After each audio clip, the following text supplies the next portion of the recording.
"Old trash belongs with rats," he said, and his voice had that flat, efficient, calm men use when they've already decided something.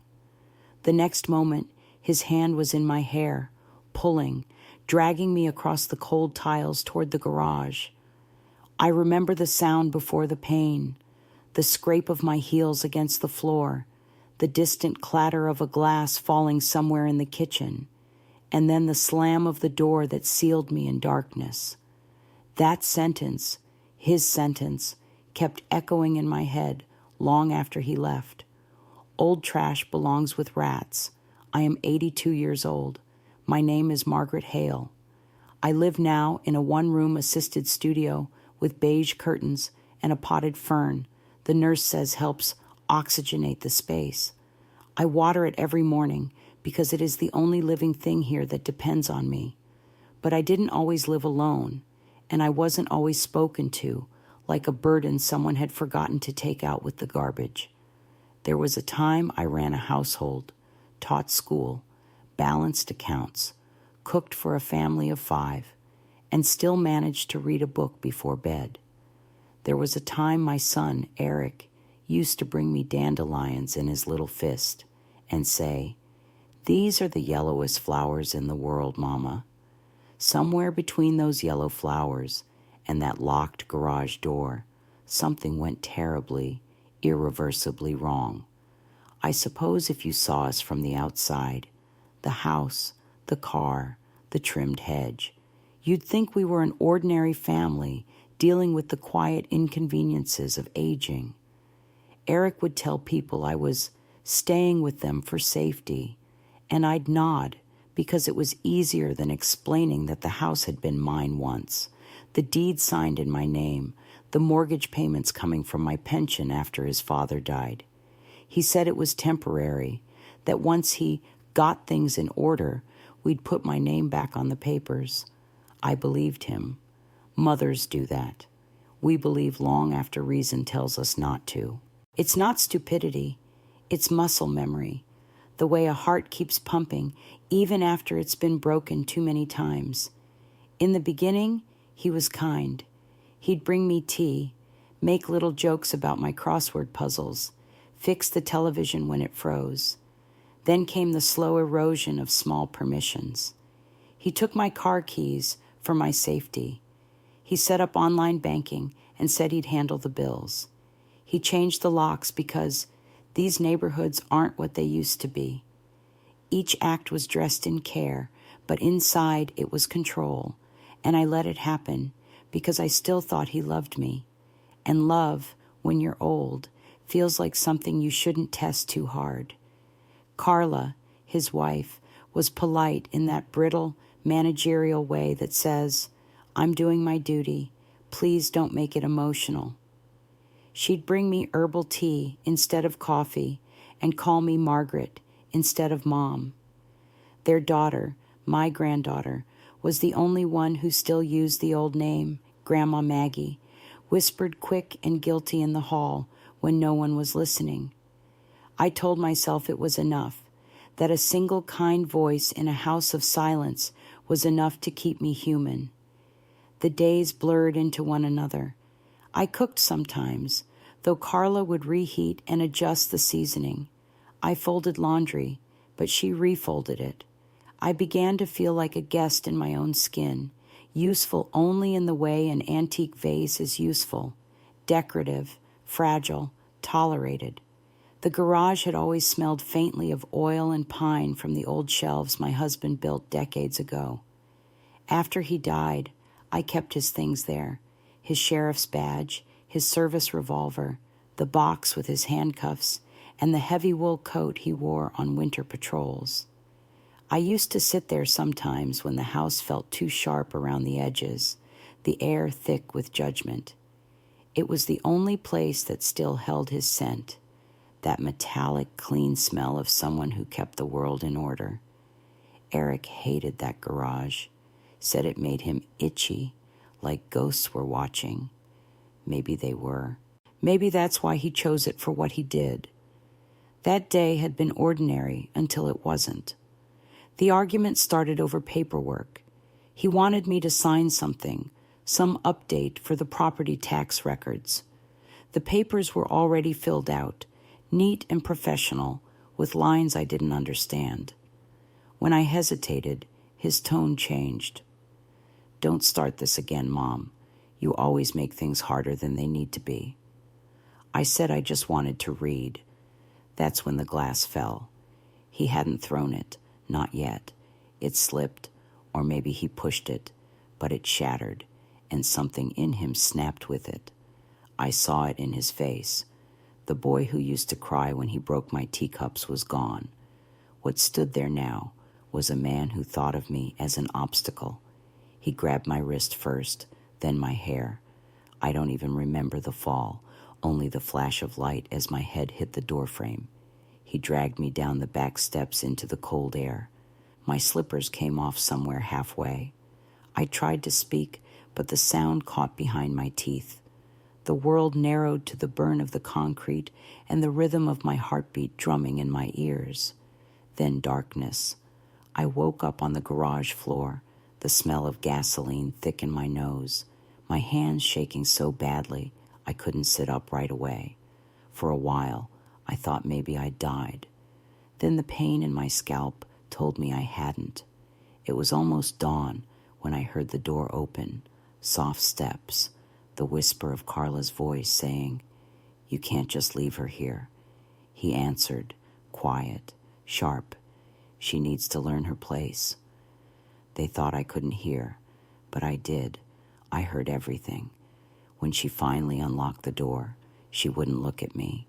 She brought a blanket, set it down, and said, "You should really rest," as if I'd wandered there myself. She left before I could answer. I didn't cry. There's a point where tears feel like betrayal, like watering a plant that's already dead. When I finally stood up, I saw the box on the shelf, the one with my husband's badge and his handcuffs. The brass had dulled with time, but it was still solid. I touched the cold metal and felt something inside me shift.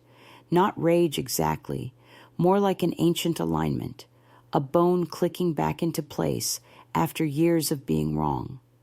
I realized, standing there barefoot in my nightgown, that I was still the same woman who'd once run into a burning shed to save a litter of kittens, who'd worked 3 jobs to send her son to college, who'd buried a husband without collapsing.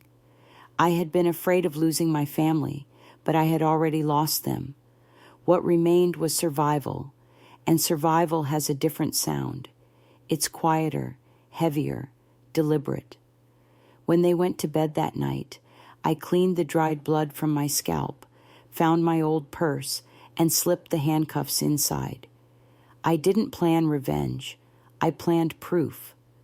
The next morning, when the nurse at the clinic asked about the bruises, I told her I'd fallen, but I wrote my name and address on a scrap of paper and added 2 words, "Please check garage." I left it on her desk when she turned away. I don't remember the walk home, only that the sun felt wrong, too bright, like the world was pretending nothing had happened. Inside, Eric was making toast. He smiled like yesterday didn't exist. "Let's not dwell," he said. I nodded. It was easier than explaining that dwelling was all I had left. Now, months later, I still wake sometimes before dawn, hearing that phrase in the dark. Old trash belongs with rats. It used to make me shake. Now it makes me laugh. A dry, tired sound, but laughter all the same. Because he was wrong.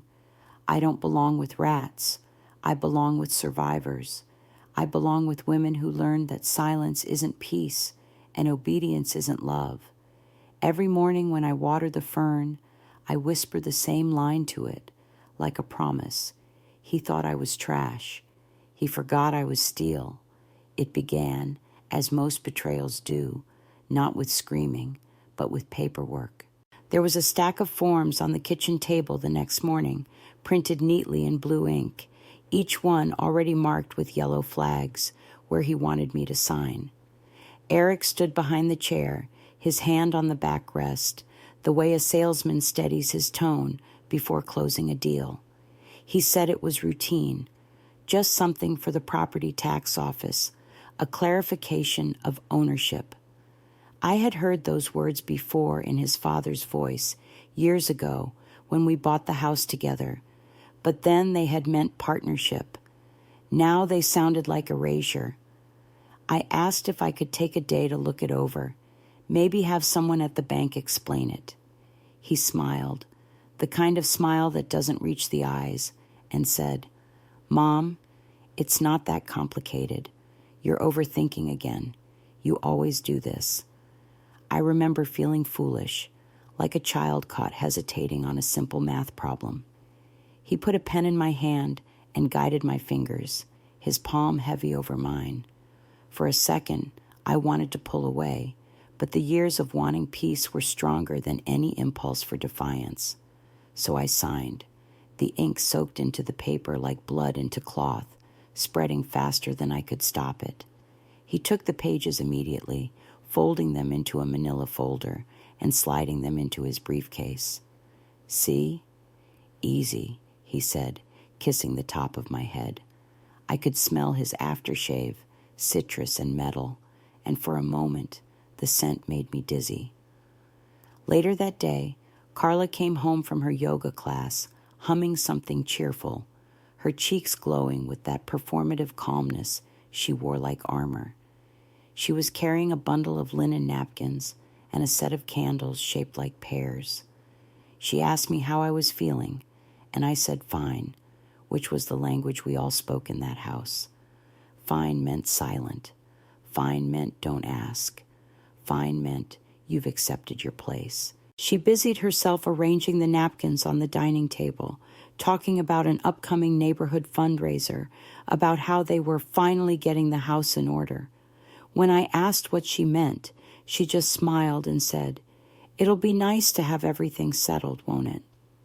The word settled lingered in the air like dust. I wanted to ask what exactly was being settled, but she had already turned her back to me. That night, I couldn't sleep. The house was too quiet, the air too still.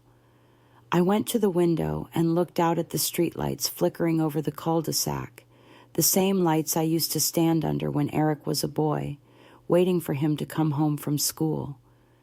Now, I saw nothing familiar in that light. It was sterile, like a stage. I thought about the papers I had signed and felt something cold spread through me. I went downstairs barefoot, the tiles freezing against my feet, and tried to open the desk drawer where Eric kept the household files. It was locked. It had never been locked before. I stood there for a long time, my hand on the handle, listening to the house breathe. It wasn't my house anymore. The next morning, I woke to voices in the kitchen. Eric and Carla were arguing in low tones, the kind people use when they don't want to wake the children but still want to hurt each other. I caught fragments, words like placement, facility, evaluation. My name came up once, clipped and bureaucratic. Mother's assessment. Carla said, "She's still coherent, Eric. It's too soon." He replied, "Not after last night. She wandered again." I almost laughed then, because the only wandering I had done was from my bed to the window. That was the first time I understood the magnitude of what I'd signed. It wasn't taxes. It was transfer of authority. The deed, the accounts, my own medical decisions, all of it now lived under his name. I was, legally, someone to be managed. When I walked into the kitchen, the conversation stopped. They both looked at me as if I'd appeared out of thin air. I asked for coffee. Carla poured it for me, her hands trembling slightly. Eric said he had to run an errand, that he'd be back before lunch. He didn't meet my eyes. I sat at the table, sipping the coffee slowly. It was bitter, like everything in that house. I thought of the garage again, the quiet smell of oil and dust, the one place where his father's things were still untouched. I needed to breathe there, to feel that old world again. I went out through the back door, careful not to let it slam. The morning was gray, heavy with an approaching storm. The garage door creaked when I pulled it open. Inside, the air was cool and sharp. I sat on the stool by the workbench, running my fingers over the outlines of my husband's tools. There was a small box of brass nails, an old radio that hadn't worked since the Clinton administration, and that wooden chest I'd seen 1,000 times but never really noticed. I opened it. Inside were the things I thought I'd lost. His sheriff's badge, still faintly gleaming, the heavy cuffs with the worn leather strap, a folded note I'd written to him once on the day he retired. "You kept order in the world. Let me keep it at home." I pressed the paper to my lips and felt something sharp rise behind my ribs. That was when I heard the footsteps.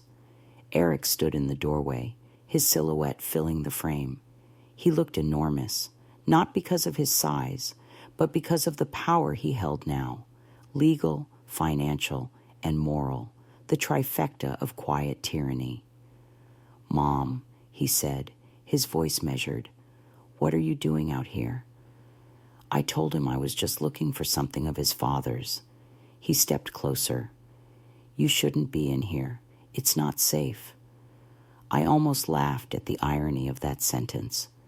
"It's a garage, Eric, not a minefield." His jaw tightened.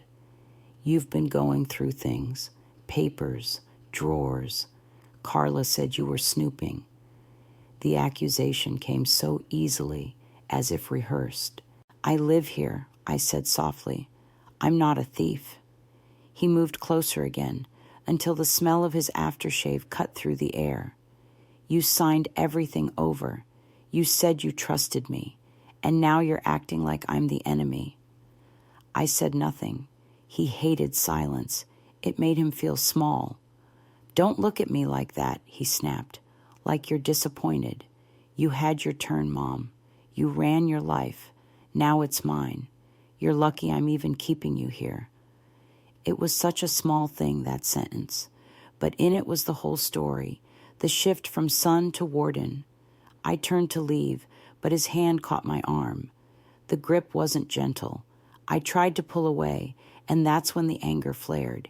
He said it again, louder this time. "You don't belong here anymore." I stumbled, hit the workbench, sent the box of nails clattering to the floor. He shouted something about ungratefulness, about how I owed him peace in his own home. I told him he could keep his peace. I just wanted my dignity. That word, dignity, was what broke him.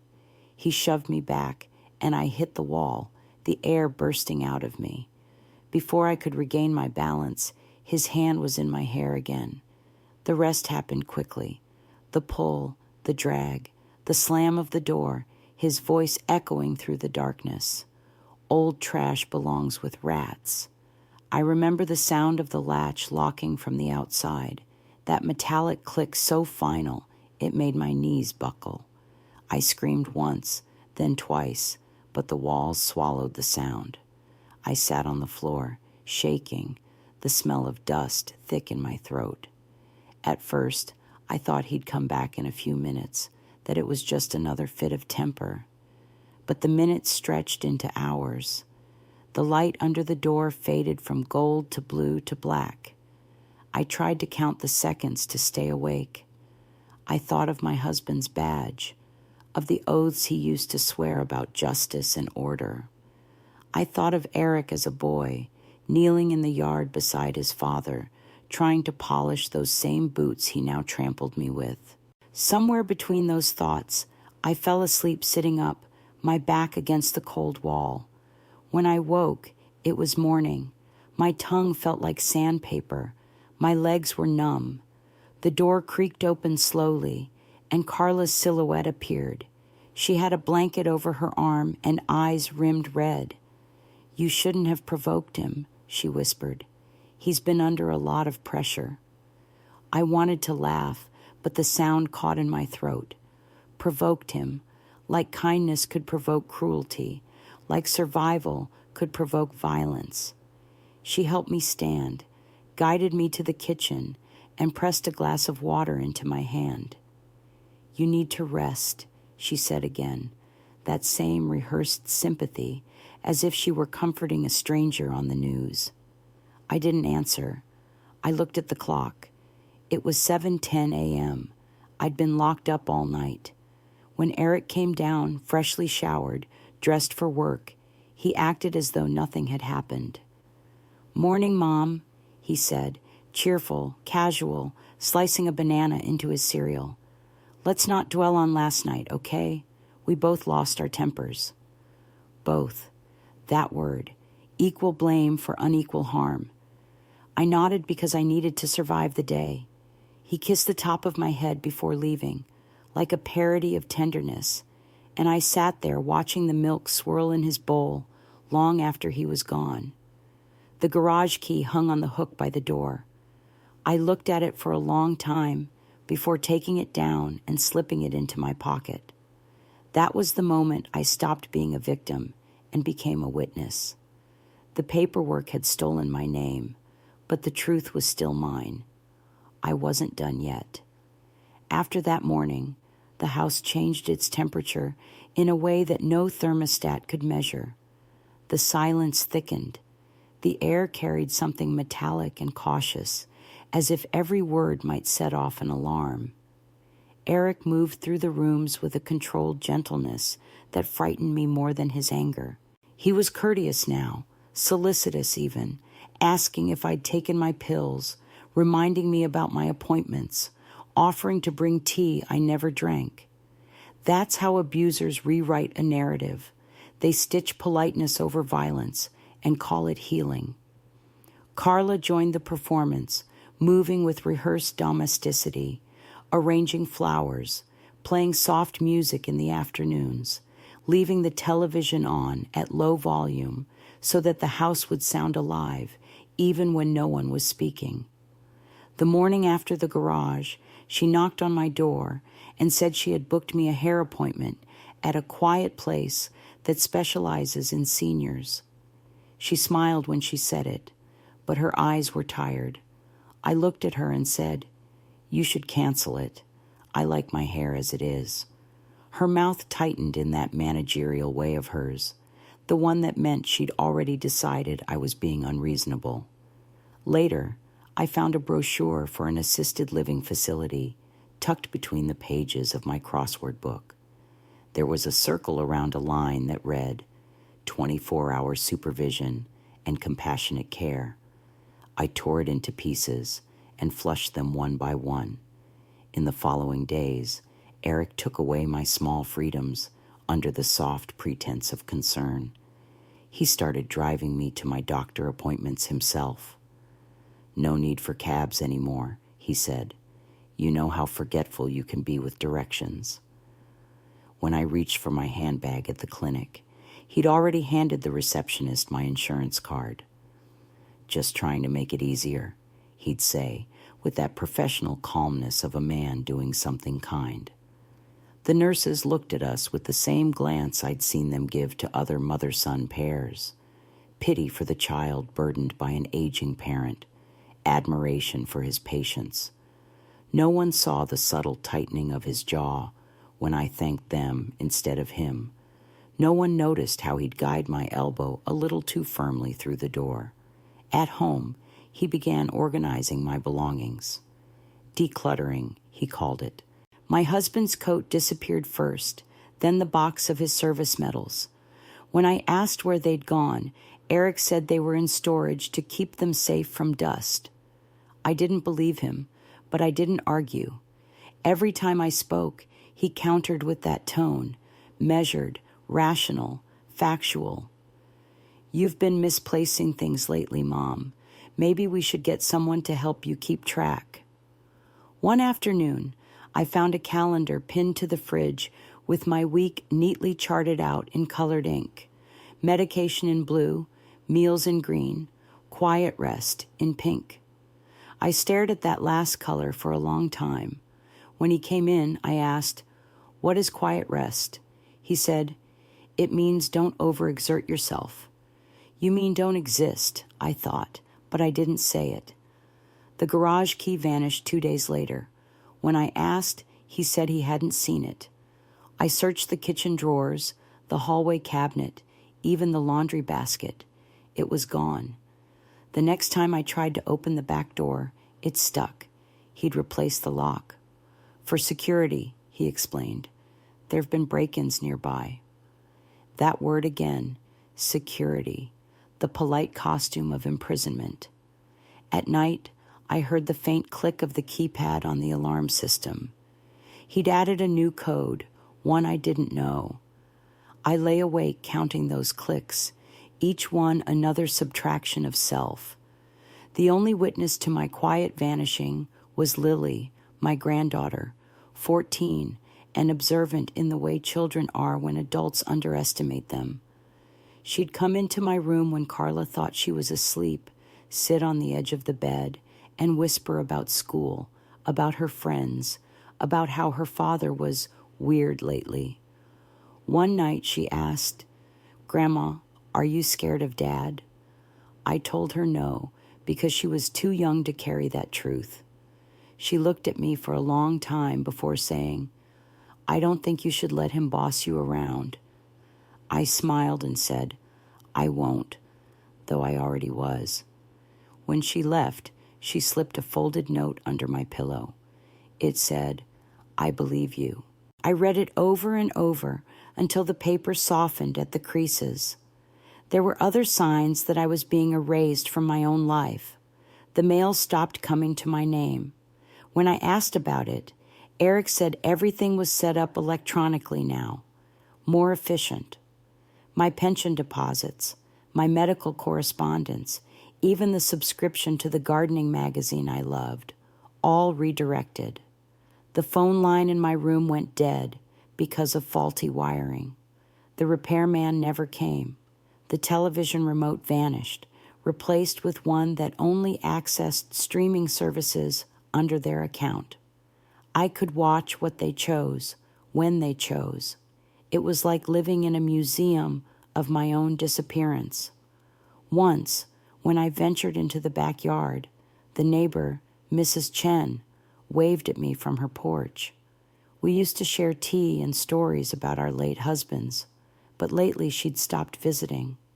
I smiled and waved back, but Eric appeared behind me almost immediately, his hand light but firm on my shoulder. "Come inside, Mom. It's cold." It wasn't cold. It was midsummer.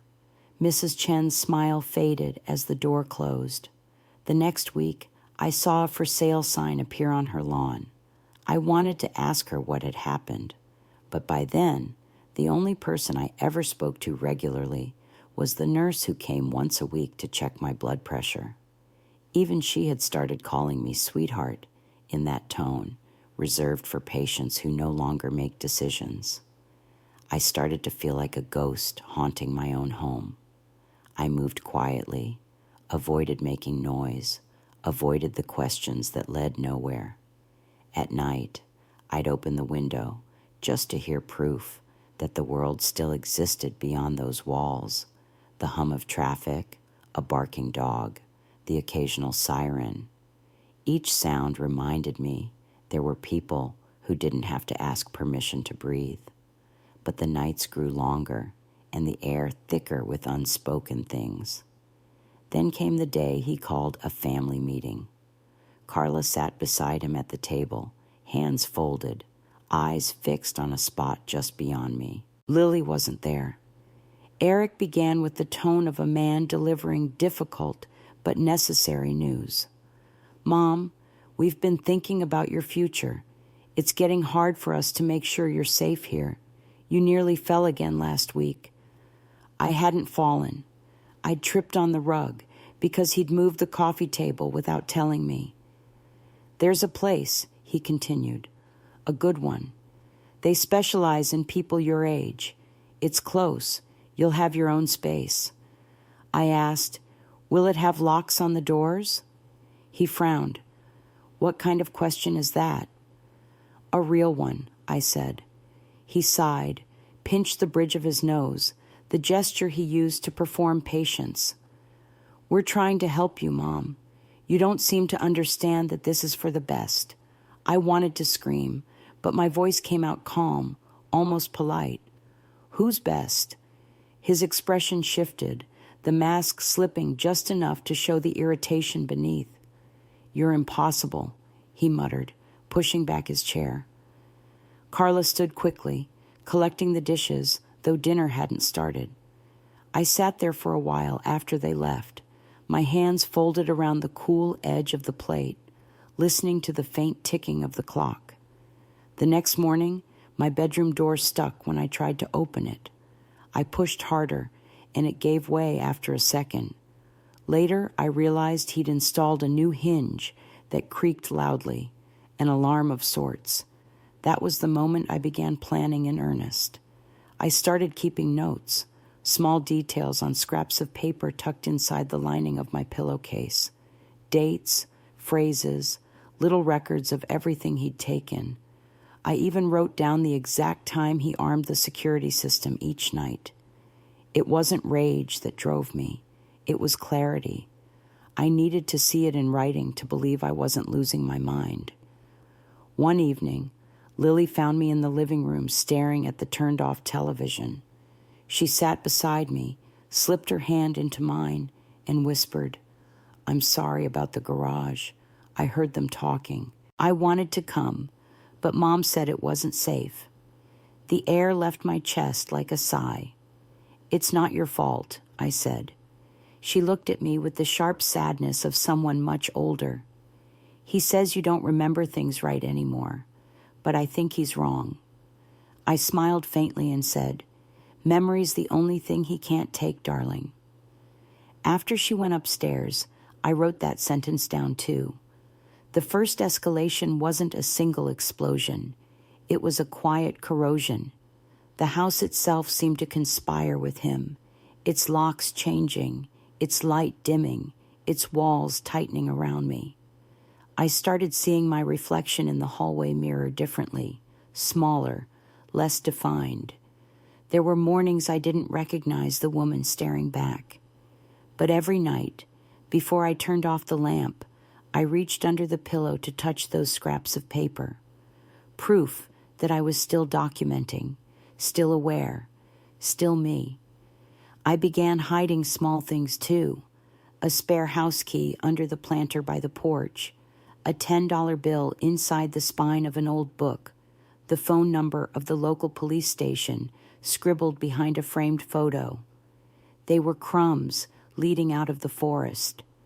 One night, as the thunder rolled outside and the security light flickered in the driveway, I sat on the edge of my bed and whispered to the dark, "You can lock every door, Eric, but you can't lock time. It remembers everything." I didn't know then how soon time would start answering back. The day I began to act again did not arrive with courage. It arrived with routine. It was a morning like any other. The pale slant of light through the kitchen window, the faint hiss of the kettle, the sound of Eric's car reversing out of the driveway. He was heading to his office, or at least that was what he said. The air smelled of toast and disinfectant, and somewhere in that sterile calm, something inside me clicked. Maybe it was exhaustion disguised as bravery. Maybe it was the sudden realization that survival without agency was just a slow death in installments. Whatever it was, it had been building for months, silent as mold beneath paint. I waited until I was sure the house was empty before I opened the cabinet under the sink. I had been hiding small things there, an old envelope with a few bills, the faded photograph of my husband in his uniform, and the tiny bronze key to the box in the garage where his badge and handcuffs still rested. I turned the key between my fingers until I could almost feel his hand closing around mine, steadying it. "Don't freeze," he used to tell the rookies. "Freeze, and you lose your chance to make sense of chaos." I whispered those words to myself before slipping the key into my pocket. Carla was out running errands, or pretending to. Her way of escaping the house was through errands, grocery trips that lasted hours, visits to stores that didn't exist. I used her absence as my permission. I stepped outside into the cool air and walked toward the garage. It had been months since I had crossed that threshold willingly. The door still bore faint scratches where my nails had clawed once, though I couldn't remember doing it. When I opened it, dust danced in the sunlight like fragments of old ghosts. Everything was as it had been, except emptier somehow. The boxes were stacked neatly, labeled in Eric's precise handwriting. Tools, seasonal decor, miscellaneous. The box that mattered most was shoved behind a broken chair, half hidden as if he had wanted to bury it, but couldn't quite bring himself to. I dragged it forward, the wood grating against the concrete floor. When I opened it, the smell of metal and old leather hit me, sharp, grounding. There they were, exactly as I remembered. The badge, the cuffs, the folded letter my husband had left for me the night before his last patrol, telling me to keep faith in order, not in people. I ran my fingers over the cold surface of the badge and felt a surge of something that wasn't quite grief. It was recognition. I wasn't powerless. I had just forgotten my own history. I sat there for a long time, the light shifting, until the faint hum of Carla's car announced her return.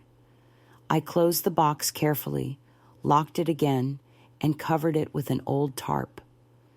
That evening at dinner, I was unusually calm. I ate slowly, answered when spoken to, and when Eric mentioned he'd spoken to the facility director about next steps, I smiled and said, "That sounds very organized." It threw him off balance. He was used to my resistance, not my compliance. He squinted at me, suspicious, then shrugged. "We'll visit on Monday," he said, as if announcing a vacation.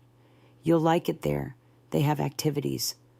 I nodded and asked if they allowed personal belongings. "Of course," he said. "Why?" "I'd like to bring something of your father's," I replied, meeting his eyes steadily. He hesitated, perhaps hearing a tone he didn't recognize, then said, "We'll see." That night, when everyone slept, I wrote my first letter, not to him, not even to the police, but to myself. It began simply, "My name is Margaret Hale. I am not confused.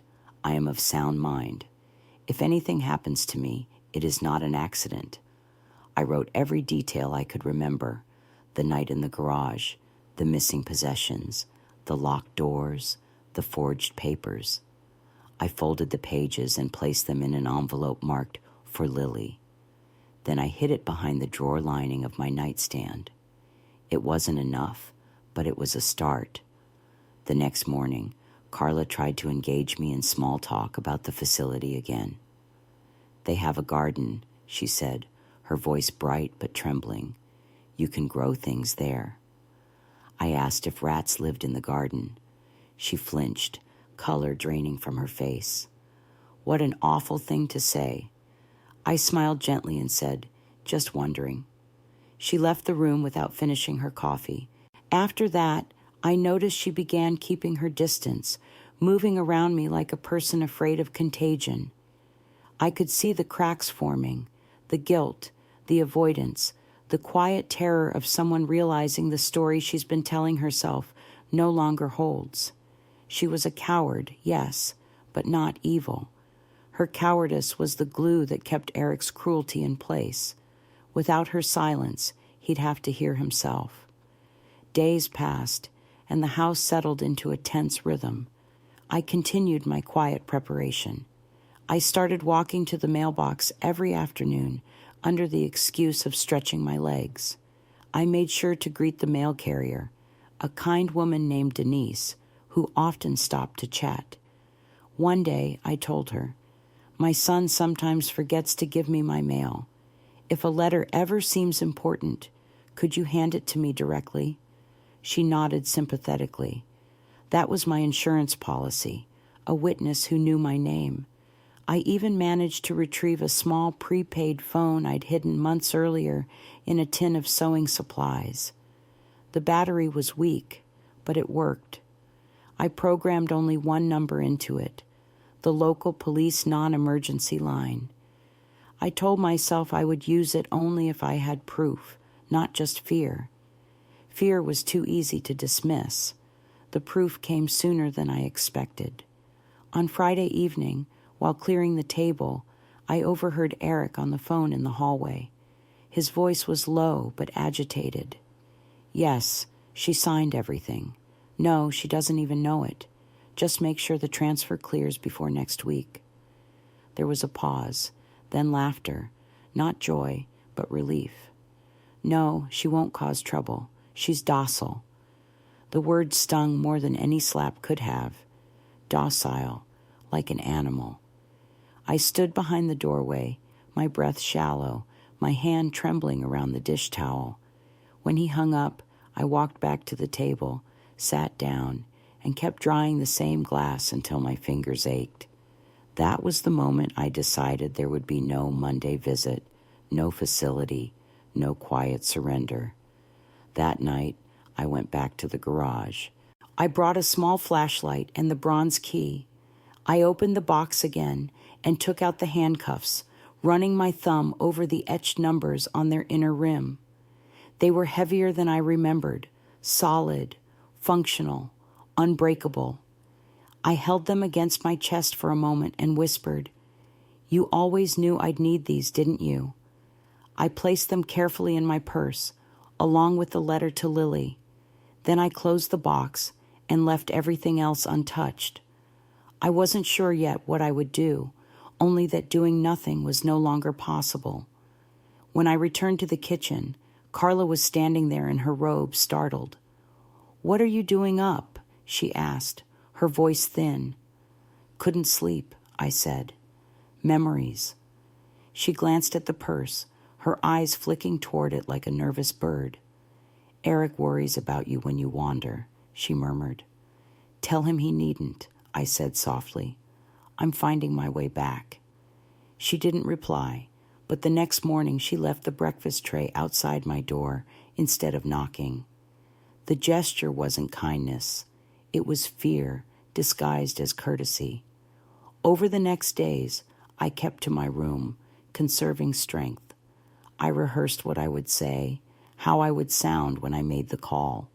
I practiced my breathing until it was steady enough to mask the shaking. When Eric knocked on Sunday afternoon, asking if I wanted to take a drive, I said yes. He seemed surprised, even pleased. In the car, he spoke lightly, about weather, about work, about nothing at all. I watched the streets glide by and thought of all the roads I had taken in my life, all the times I had driven this very car to rescue him from his own mistakes. I wondered if he remembered any of it.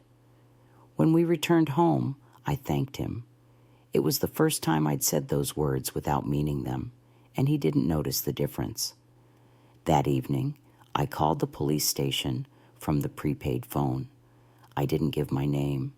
I simply said, "There is a woman being held against her will at 14 Glenbrook Drive. The proof is in the garage." Then I hung up. My hand was shaking, but my mind was clear. I placed the phone in my drawer and lay down. The house was quiet, except for the sound of rain tapping against the windows. I thought about how justice sometimes moves like water. It takes the shape of whatever holds it, but it always finds a way through the cracks. When sleep came, it was deep and dreamless. For the first time in months, I didn't wake in panic. Somewhere beyond the walls, I knew the world was finally shifting in my direction. Before dawn, the world always looks gentler than it truly is, as if night still holds back the full cruelty of day. That Sunday night turned into Monday with the quiet precision of a predator. The house seemed to breathe in rhythm with my fear, the old pipe sighing as though aware that something irreversible was unfolding behind its painted walls. I woke before the alarm, my heart thrumming with that strange mixture of dread and anticipation that accompanies a decision one cannot undo. For the first few moments, I could almost pretend that the previous night's phone call had been only a dream, the anonymous words slipping into the static of distance where they could not hurt anyone yet. But as I rose, the faint echo of my own voice returned to me, measured, deliberate, unrecognizable. There is a woman being held against her will at 14 Glenbrook Drive. I had spoken in third person, so the words would sound objective, factual, believable. I remember thinking that if the operator doubted me, she would at least have to check. That tiny obligation was my lifeline. When I came out of my room, the hallway was filled with the scent of burned toast. Carla was standing at the counter, her back rigid, her hands trembling as she scraped blackened bread into the sink.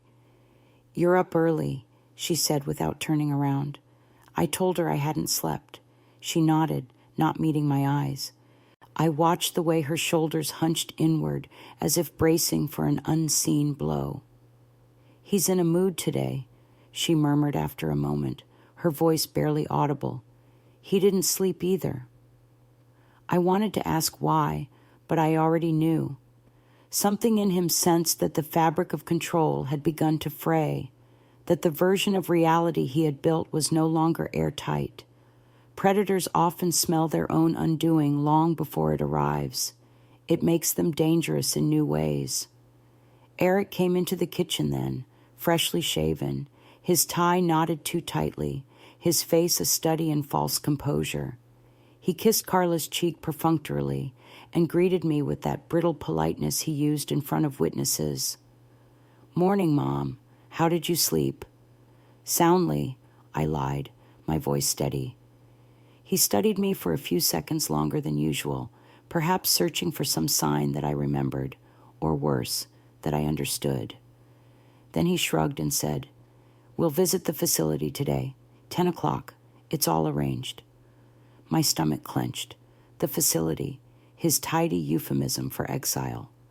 "I'm ready," I replied. His eyebrows twitched upward. He hadn't expected agreement. Control feeds on resistance. Compliance starves it. For the rest of breakfast, I watched his confidence flicker, his tone too bright, his laugh too forced. Carla moved around him like a shadow, refilling his coffee, nodding at the right moments. I wondered if she realized this was their last morning as a pair united by silence. When they left the table, I returned to my room, closed the door, and sat on the edge of the bed, counting the seconds between the ticking of the clock. The police would not come immediately. Anonymous calls are low priority. I knew that, but they would come. I had left them enough. The address, the hint, the proof in the garage. The handcuffs were in my purse, heavy as destiny. I slipped the letter to Lily into an envelope marked "to be opened when safe" and placed it inside my pillowcase. If the police didn't come in time, at least someone would know the truth. By mid-morning, Eric was impatient. He stood at the base of the stairs calling my name, his tone sharp. "Mom, let's go. The appointment's at 10. I came down slowly, my hands folded around my purse. He frowned. "What are you taking that for?" "It has my medication," I said. Carla glanced at him nervously. "Let her take it," she whispered. "You don't want to make a scene." The phrase carried a tremor, a crack in the polished facade. He sighed and opened the front door, gesturing for me to go first. Outside, the air was crisp, the early sun cutting through the mist like a blade. I felt suddenly aware of every sound, the crunch of gravel beneath my shoes, the distant bark of a dog, the faint hum of an approaching car. It wasn't a police car, not yet, but it reminded me that the world beyond our gate still existed, indifferent but reachable. The drive to the facility took 20 minutes, though it felt like hours. The building sat at the end of a long, winding road lined with pines. It looked clean, efficient, perfectly designed to erase individuality. A nurse in pale blue scrubs met us at the entrance, smiling too brightly. "You must be Mrs. Hale. Welcome to Silver Oaks." Her tone was sweet, rehearsed, as though greeting a hotel guest. I looked at her badge, memorized the name, Kay Donnelly. She had kind eyes, but the weary detachment of someone who had seen too many unwanted arrivals. Eric filled out forms, while Carla wandered through the lobby, pretending to admire the paintings. I sat on the sofa, my purse on my lap, my fingers brushing against the hidden metal inside. I thought about telling the nurse everything right there, but I couldn't risk it yet. If the police were on their way, my words might only complicate things. When we returned home, Eric was quieter. The drive back was heavy with unspoken tension. At one point, he turned the radio on just to fill the silence, but every song seemed to mock him. Halfway down the street, he said, "You looked comfortable there." I didn't answer. "It'll be easier for everyone," he added, his voice tightening. "No one's punishing you." I said, "I know." He turned to me sharply, as if testing whether I was mocking him. "Do you?" he asked. "Do you really?" I met his eyes in the rearview mirror and said, "Better than you think." He looked away quickly. I could tell he wanted to snap, but some new uncertainty kept him contained. Fear, maybe, or the faint premonition that something had already escaped his control. Back at the house, he went straight to his office and closed the door. Carla hovered in the kitchen, stirring tea she didn't drink. "He's under pressure," she murmured. "You know how he gets." I wanted to ask if she meant how he gets when he's cruel or when he's cornered, but I stayed silent. She looked at me as though hoping for absolution, but I had none left to give. Around noon, the phone rang. She answered it, her voice faltering after a few words. "It's for you," she said, handing me the receiver. I hesitated. "For me?" She nodded. On the other end, a calm female voice said, "This is Officer Torres from Glenbrook Precinct. We received a call concerning this address. Is everything all right, ma'am?" My pulse spiked. "Everything's fine," I began, but before I could continue, Eric appeared behind me. He took the phone from my hand. "Officer, this is her son," he said smoothly. "My mother's been a bit confused lately. There's been some mix-up." He listened for a moment, chuckled softly, and said, "Of course, you're welcome to send someone by if it'll clear things up." He hung up and turned to me. His expression was unreadable. "Who did you call?" I said nothing. "Who did you call?" he repeated louder. Carla flinched, dropping a spoon into the sink. I met his gaze and said evenly, "The only person left who still believes in law." The slap came so quickly, I almost didn't register it. The sound was louder than the pain. Carla gasped, but didn't intervene. He leaned closer, his breath hot with rage. "You stupid old woman," he hissed. "Do you know what you've done? They'll come here and ask questions." "Good," I whispered. His hand hovered as if he might strike again, but he didn't. He stepped back, pacing, muttering to himself. Then, abruptly, he smiled, a cold, empty expression. "You want them to come? Fine. But when they do, they'll see exactly what I tell them to see." He turned to Carla. "Clean her up. Make her look decent." Then he stormed upstairs. Carla reached for me, tears in her eyes. "You shouldn't provoke him," she said weakly. I stared at her for a long time. "You shouldn't defend him," I replied. She looked away. Together we stood in that kitchen, Two women bound by fear, but separated by different degrees of guilt. She fetched ice from my cheek and pressed it against my skin without meeting my eyes. "He's not always like this," she whispered. "He's tired. Work's been hard." I almost laughed at the absurdity. "He's tired of pretending," I said. "That's what's hard for him." The hours crawled by. Around 3 o'clock, I saw a car slow down outside the gate. Two officers stepped out, a man and a woman. They walked up the path, their uniforms crisp in the sunlight. Carla froze at the window. "What do we do?" she whispered. "We tell the truth," I said. But before I could open the door, Eric was already there, smiling broadly, the perfect portrait of filial concern. "Officers," he said, extending his hand. "I'm glad you came. I think there's been a misunderstanding." He invited them inside before they could respond. I stood in the doorway, my pulse hammering. The female officer, Torres, gave me a brief, searching look. "Ma'am, are you all right?" she asked. I opened my mouth, but Eric spoke over me. "She's fine. She's been having some memory issues lately. You know how it goes at her age." "I'm not deaf, Eric," I said quietly. The officers exchanged glances. Torres stepped closer. "Ma'am, can we speak privately?" Eric laughed, a brittle sound. "Of course. Whatever makes you comfortable."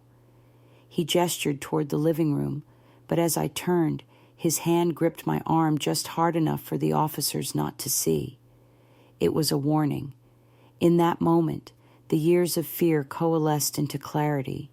I realized that silence would no longer protect me. It would only bury me.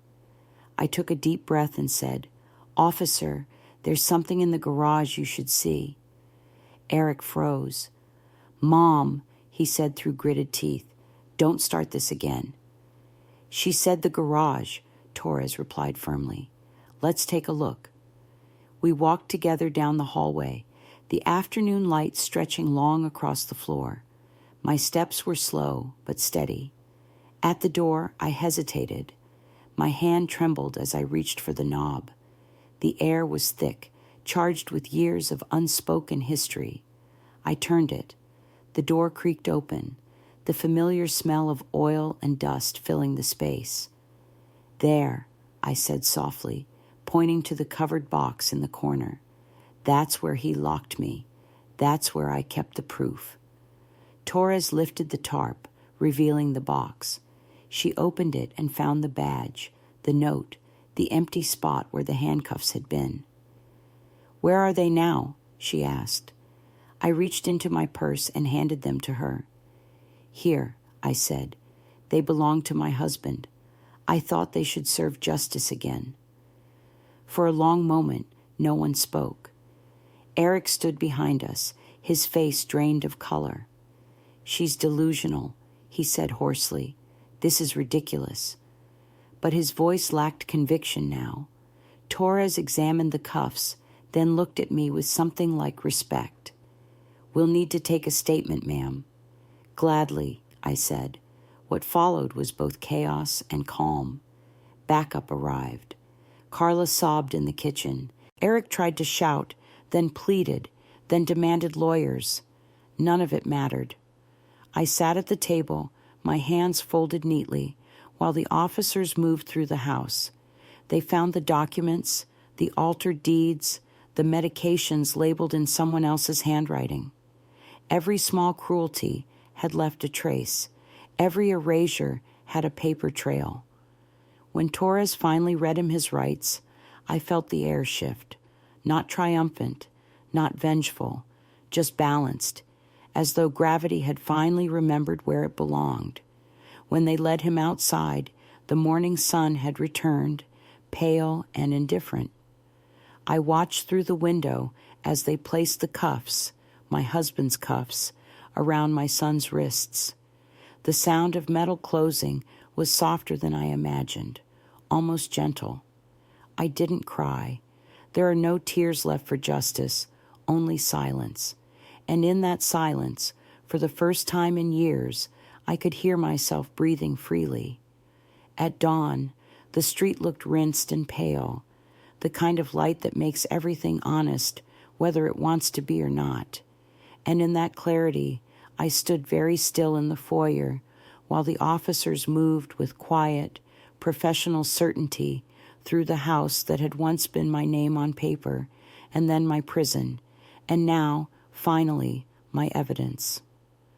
I had already given my statement with a steadiness that surprised even me, not because I felt brave, but because the facts themselves had weight and wanted to sit upright.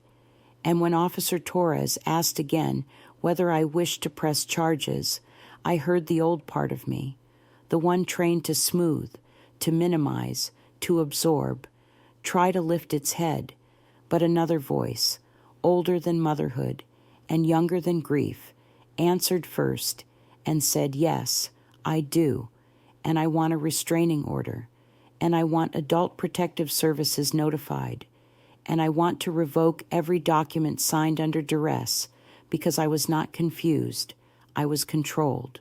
They nodded, they wrote, they recorded, and the pen scratching across the form felt like rain on tin, ordinary and cleansing, while upstairs a drawer was opened, a folder removed, a soft exhale from an officer reading what I had lived. When they brought Eric down the stairs, he was not the colossus of my fear. He was simply a man in yesterday's certainty. And when Torres looked at me, and then at the handcuffs in my palm, I lifted them without trembling, the leather strap warm from my skin, and I said, "These belong to my husband. They kept order when order needed a body, and they are not trophies. They are tools, and I would like them to do what they were made for." There was no performance in what followed, no shouting for the neighbors, no dramatic last appeal to filial piety. There was only the soft, undeniable sound of metal closing, the brief instruction to place his hands behind his back, the mirroring of a motion he had once demanded of my obedience, and then the slow procession past the azaleas I planted the year he left for college, into a morning that did not argue with justice. I did not watch the car turn the corner. I watched the threshold instead, because it had always been the border that mattered. And when the door clicked shut, I found myself breathing in a room that no longer dictated the terms of that breath. Carla stood by the sink with a dishcloth in her hand, like a flag that didn't know which army it served. And for a moment, I saw the whole small economy of her compromise, how silence had purchased comfort until it cost her a soul. And I felt neither triumph nor pity, only the exactness of consequence. She whispered, "I didn't know," which was not true. And then she whispered, "I was afraid," which was. And I said, "Fear explains, but it does not erase. And I suggest you tell the truth now, because it will come looking for you whether you open the door or not." She nodded, she sat, she shook. And when the APS caseworker arrived before noon, faster than I expected, slower than I deserved, I told her everything again, each detail polished by repetition until it shone with the plainness that institutions recognize. We spoke of guardianship and capacity and coercion. We spoke of bank accounts routed into someone else's sense of entitlement. We spoke of how control wears the costume of concern so well that even mirrors applaud. And while we spoke, I placed the letter I had written to myself on the table between us, and she read it and said, "This is good, this is clear, this is you anchoring yourself in ink, and that helps." By early afternoon, the legal machinery began to move with the weight of something designed for exactly these moments, and I let it carry me, not like driftwood, but like a person who had finally remembered she could swim. At the bank, I sat across from a manager who had known my name when it still fit me, and I said I am revoking every authorization that bears my signature after March, and I am filing an affidavit that those signatures were compelled, and here is the incident number, And here is the officer's card. And here is my old account that never forgot me. And the manager, who had watched too many widows become units on someone else's balance sheet, leaned forward and said, "We can do that." And within an hour, the slow theft of my life began to reverse in small, satisfying clicks. I changed my mailing address to a box with a key whose teeth matched only my fingers. I set up a password that was my mother's maiden name, spelled the way only she spelled it. I authorized Lily as the emergency contact because love that shows up deserves paperwork. And when the notary asked if I was of sound mind, I laughed, not cruelly, but cleanly, and said clearer than ever. The house, despite its curated serenity, felt used up, as if all the staged air had escaped through a hole no one could patch. So I did not perform a farewell. I performed a choice. I took my coat, the photograph of my husband in his winter cap, the recipe box with its smudged cards that smelled of nutmeg and Sundays, the fern because it had learned my mornings, and the badge because I was not done deciding where it belonged. Lily came home from school in the middle of my quiet migration, and when she saw the suitcase by the door, her face twisted with the panic children borrow from adults. But I took her hands and told her I was not being sent anywhere ever again. I was going to a place I had interviewed and chosen, a place with a lock on the inside and a view of a tree that would outlive all of us. And she, who had held the brittle line of loyalty alone for a year, folded into me with a softness that did not collapse and said, "I will come visit, and I will bring real coffee." And I said, "Bring your stories. That's the caffeine I want." Carla asked where I would go and whether I would tell the neighbors and whether she should call her sister and whether. And I told her to call a lawyer and tell the truth and call a therapist and tell the truth and call her own mother and tell the truth. And then I wrote a 3-sentence letter to the attorney who had once slid forms in front of me without eye contact. I am of sound mind. I am represented locally, and any further attempt to contact me under the guise of care will be treated as harassment. And I signed it with a hand that did not shake. The assisted living studio I chose had the smell of lemon oil and laundry and something else that felt like permission. And when the administrator asked if I had brought any personal effects, I set the fern on the sill and the photo on the dresser and the recipe box on the shelf, and then I placed the handcuffs on the table, not as decoration, but as a reminder that some circles must be closed so that others can open. And she looked at them without flinching and said, "You have interesting heirlooms." And I said, "I have the kind that teach." That evening, I walked down to the community room and sat near the window where a retired nurse was knitting a sweater the color of tide pools, and she patted the chair beside her and told me about the cat who adopts everyone at supper, and we laughed the way people laugh when their lungs are new. When I went back to my room, I threaded the tiny handcuff key onto a chain and fastened it around my neck, not as a promise to lock someone else, but as proof that I could unlock myself, and I slept with the lamp off for the first time in months, because darkness that you choose is simply rest. In the days that followed, the irreversible took root. A judge granted a temporary protective order that would become permanent if he so much as breathed in my direction. APS documented the garage, the hinge, the calendar with its pink squares of quiet rest, the missing mail, the rekeyed doors, and their report made the kinds of sounds paper makes before it enters a file that people actually open. The prosecutor called to say the case was strong because the evidence was ordinary, and juries understand ordinary cruelty better than spectacle.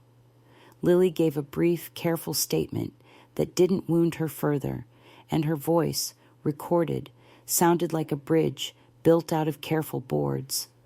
Carla left 2 voicemails that apologized without naming anything, and I did not return them because amends begin with nouns. I took the badge to the sheriff's office, to a young captain who treated it like a veteran entering the room, and I said it has done its last duty in my house. Perhaps it can teach someone here to believe women the first time. And he held it with respect and said we will place it where hands will touch it and remember. On the first Sunday in my new place, I watered the fern, opened the window to a slice of sky I now paid for with my own signature, and wrote a final letter, not to him and not to the past, but to the woman I had been in the moment the door to the garage slammed. I told her that she had done nothing wrong by surviving, that she had not failed by believing, that love is not a contract to be held against your throat, and that somewhere ahead there would be morning light and officers who listened, and a granddaughter who kept a small candle burning in a hallway, and that one day she would hand over a pair of handcuffs and reclaim the wrists they had been meant to protect. I folded the letter and slid it behind the recipe card for sweet potato cake, the one that always made people behave, and I smiled at the memory of a kitchen where laughter did not have to be whispered. Then I sat in the single chair by the window and felt the clean, unspectacular miracle of ordinary safety, the way the lock on the inside snicked shut under my own hand, and I thought, not with bitterness, but with finality, that he had been wrong about trash and rats and belonging, because belonging is the quiet weight of your own name on your own door, and I had put it back where it always should have been. Morning arrives now without the discipline of fear, slow and unhurried, stretching its light across the pale curtains of my small apartment, as if testing whether it is finally allowed to enter without permission. I no longer wake to the sound of doors locking or footsteps pausing outside my room. I wake to the soft shuffle of the nurse's shoes in the hallway, to the murmur of the kettle in the shared kitchen, to the gentle noise of other old women carrying their mornings like fragile gifts. My room smells faintly of soap and dusted books.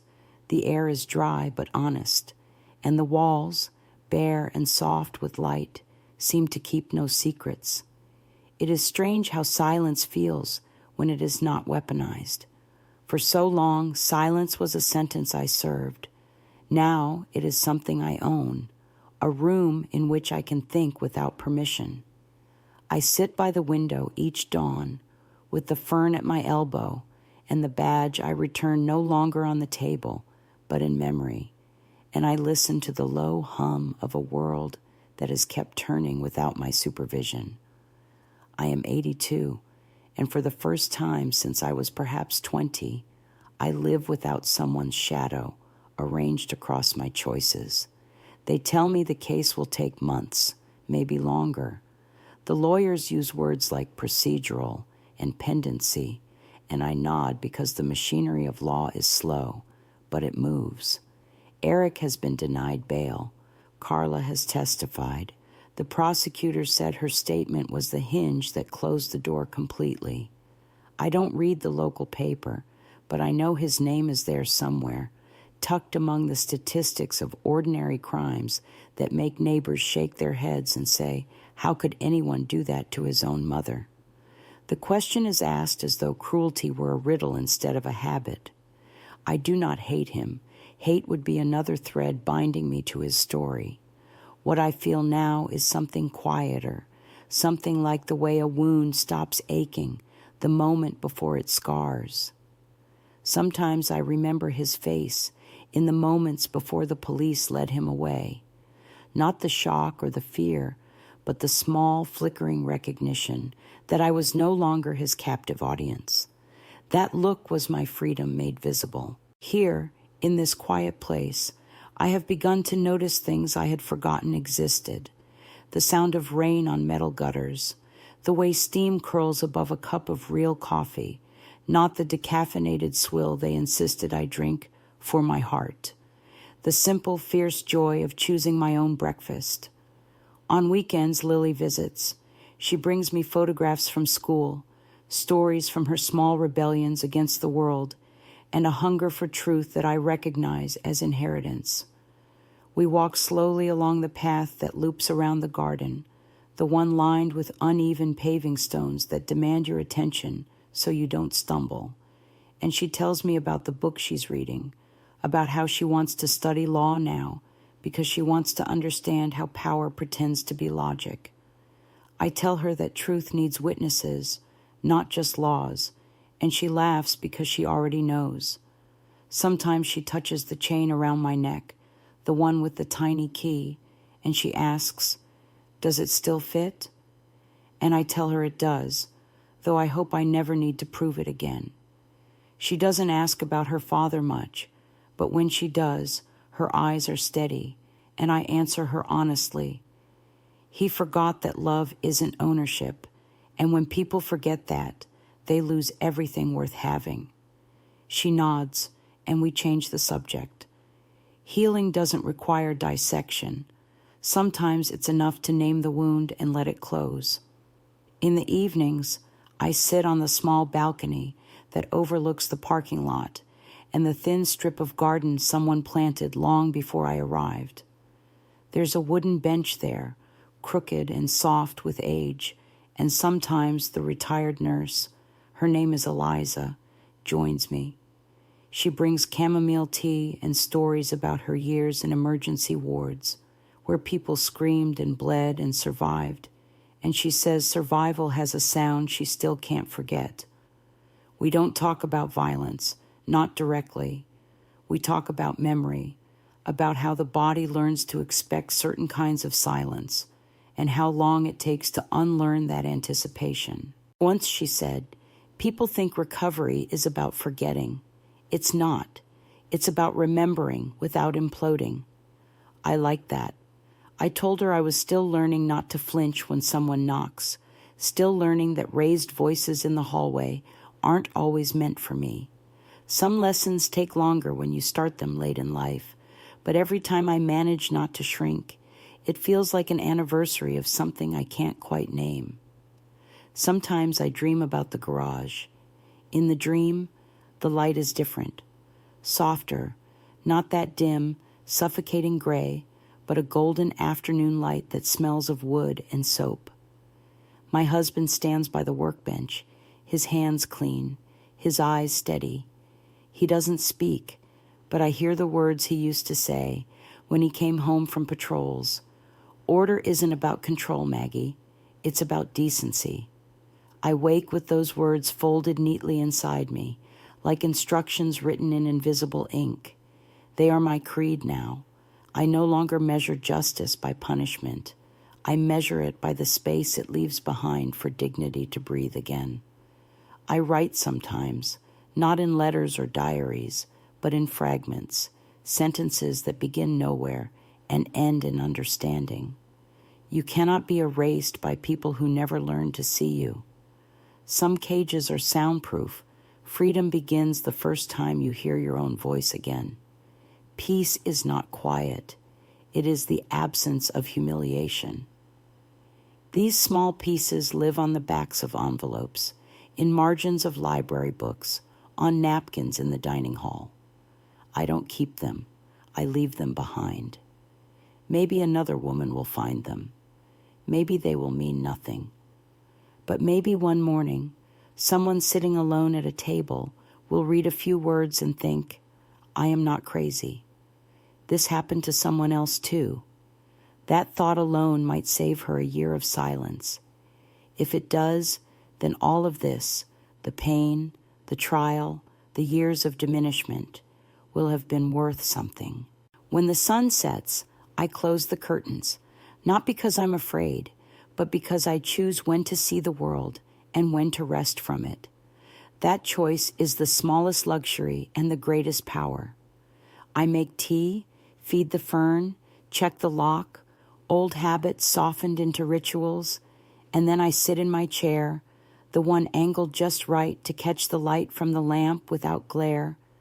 I think of the women I met here, each carrying her own version of exile and endurance, each teaching me that invisibility is never complete if someone still remembers your name. I think of the girl I once was, that stubborn schoolteacher who believed that love could educate anyone into goodness, and I forgive her naivety. I think of the woman I became, patient and invisible, and I forgive her too. And then I think of who I am now, someone who learned that survival can be an art form, that a whisper can undo a wall, that sometimes the most radical act left to an old woman is to keep living well and refusing to vanish. Before I go to bed, I always do the same thing. I take the key from around my neck, hold it against my palm, and whisper, "Unlocked." It is not a prayer. It is a declaration. I place it on the nightstand beside the photograph of my husband, and I let the quiet fill the room. Somewhere below, a radio plays faintly in another resident's room, a love song from a decade that still believed in forever. I listen, not for the words, but for the persistence of melody, the proof that even broken things can still hum. I close my eyes knowing that I have become my own witness, my own keeper, my own home. And to any woman who might one day read these words, to any daughter or grandmother or widow or friend who feels the slow erasure of her own name, I want to say this clearly before the light changes. You are not debris from someone else's story. You are the author of the moment you decide to stop apologizing for existing. Remember that even an old key, kept long enough, still fits the lock it was meant to open.